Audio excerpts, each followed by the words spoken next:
तलाक ना दूं और मैं पूरी जिंदगी उस घटिया राक्षस से मैं पिटती रहूं कि लड़की के पास अगर कुछ नहीं मिलता तो उसको बोला जाता है बदचलन, जिसके अवैध संबंध होते हैं। मेरी इज्जत जो मुझे पूरी दुनिया से, पूरे संसार से, पूरी मटेरियल चीज़ों से प्यारी थी, तो उस इंसान ने मुझे वहाँ पिंच किया। किला अपने भैया हरियाणवी भाषा में जो बोलते हैं, एक दौरा भी पूरा को नहीं उसका दौरा है। संपत्ति क्या की खागी मैं उसकी और मेरा परिवार को। इल्जाम उसने जो लगाया मेरे ऊपर और मेरे परिवार के ऊपर संपत्ति हड़पने का, मैं उससे ये सवाल करती हूँ। सबको ये लगता होगा कि बहुत बड़ा प्लेयर है, उसके पास अरबों की संपत्ति होगी। मैं आपको बता दूं, जब मैंने उस इंसान का हाथ पकड़ा था तो उसके पास, उनके घर में टॉयलेट तक नहीं था। उसके पास संपत्ति के नाम पर पुश्तैनी कोई भी संपत्ति नहीं थी। एक किला अपने भैया हरियाणवी भाषा में जो बोलते हैं, एक दौरा भी पूरा को नहीं उसका दौरा है। संपत्ति क्या की खागी मैं उसकी और मेरा परिवार, कोई पूछने वाला हो उस इंसान से। और उसके जो पैसे आए वो हमने, मेरे पास सारे लीगल डॉक्यूमेंट है और सारी ट्रांजैक्शन है। इसमें लिखा हुआ है, हर एक जो ट्रांजैक्शन हुई उसमें लिखा हुआ है कि क्या क्या पैसे आए, क्या क्या पैसे गए उसके खाते में।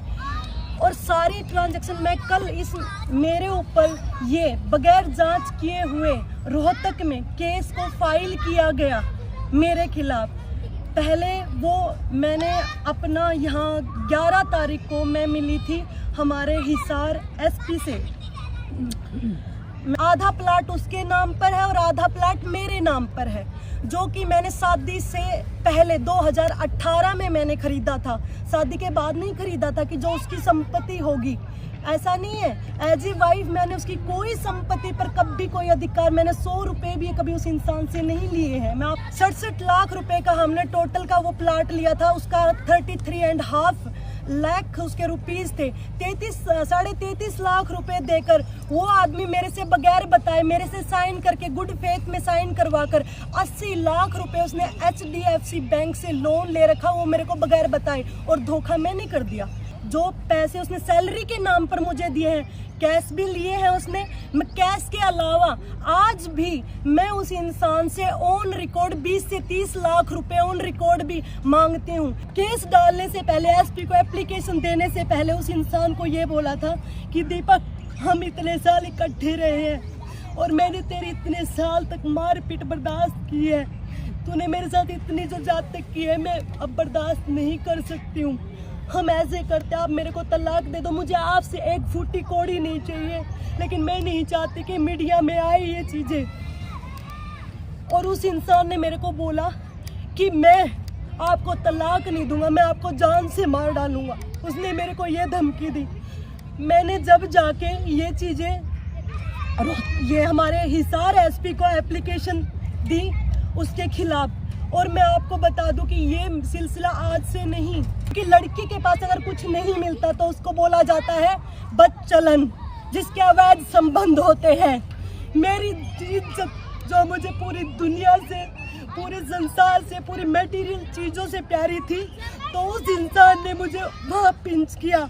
उसको पता था कि मेरे को पैसे से कोई फर्क नहीं पड़ता, मेरे को किसी चीज़ से, कोई मटेरियल चीज़ों से फर्क नहीं पड़ता, मुझसे तोड़ा जा सकता है तो सिर्फ और सिर्फ मेरे कैरेक्टर के बारे में बोल के और मेरे परिवार के बारे में बोल के। फिर वो FIR बनाई ताकि वो मेरे ऊपर दबाव बना सके और ताकि मैं आगे जाऊं कि उसको तलाक ना दूं और मैं पूरी जिंदगी उस घटिया राक्षस से मैं पिटती रहूं। मेरे साथ बहुत ज़्यादा उस इंसान ने, वो शादी के 4 दिन पहले जो उसने गाड़ी की डिमांड की थी, उसके बाद मेरे पापा ने मेरे सामने इमोशनल होकर बोला कि बेटा 4 दिन रह गए, कार्ड बट चुके, सारी चीज़ें हो चुकी, अगर हम अब शादी को तोड़ेंगे तो बदनामी होगी हमारी। जबकि मैंने मना कर दिया था, उसके बावजूद उस इंसान ने दोबारा शादी के लिए मेरे पापा मान के गाड़ी फॉर्च्यूनर देने के लिए उसको गाड़ी भी दी और सारी चीज़ें भी दी उसको, मेरे परिवार ने मजबूरन।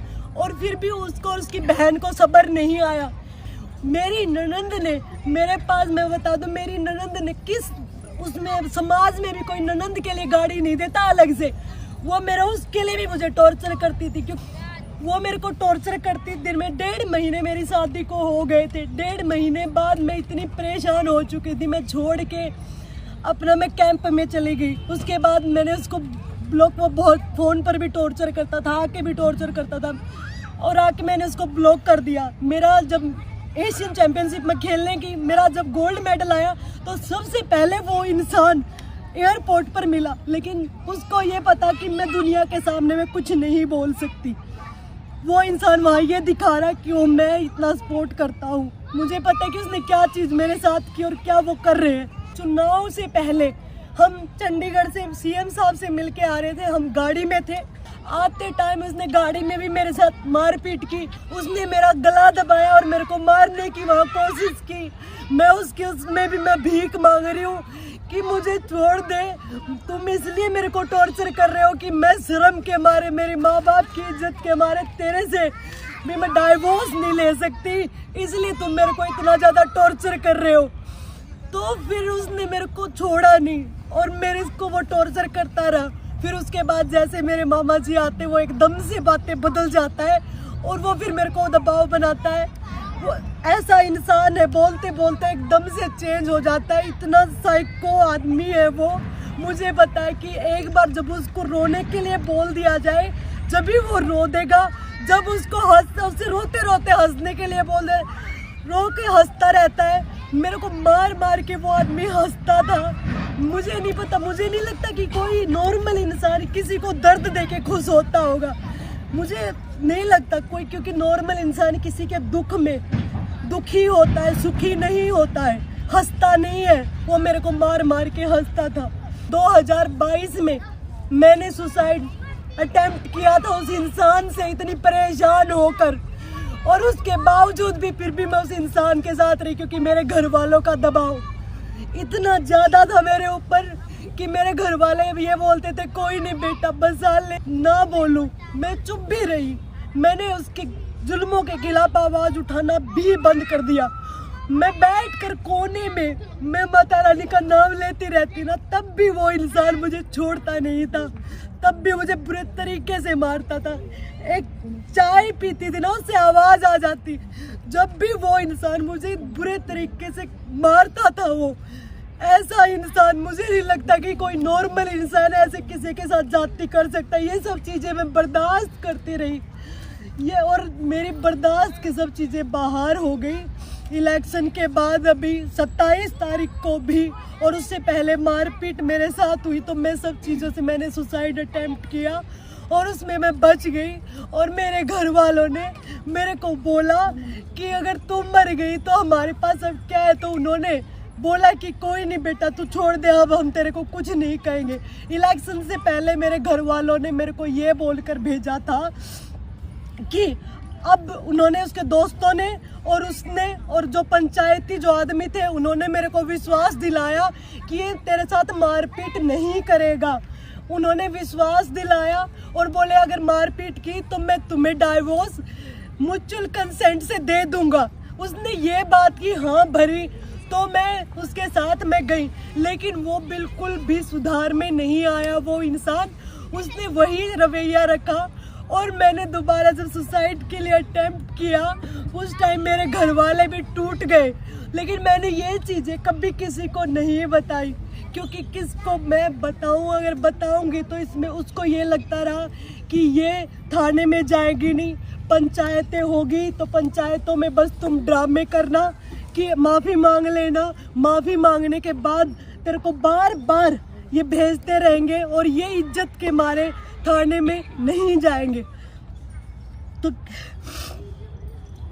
तो उस इंसान ने, उसके लिए मैंने 11 तारीख को हमारे एसपी हिसार को बोला, सर मुझे इस इंसान के साथ नहीं रहना है, मुझे इससे एक फूटी कौड़ी नहीं चाहिए, मुझे चाहिए तो इससे एक तलाक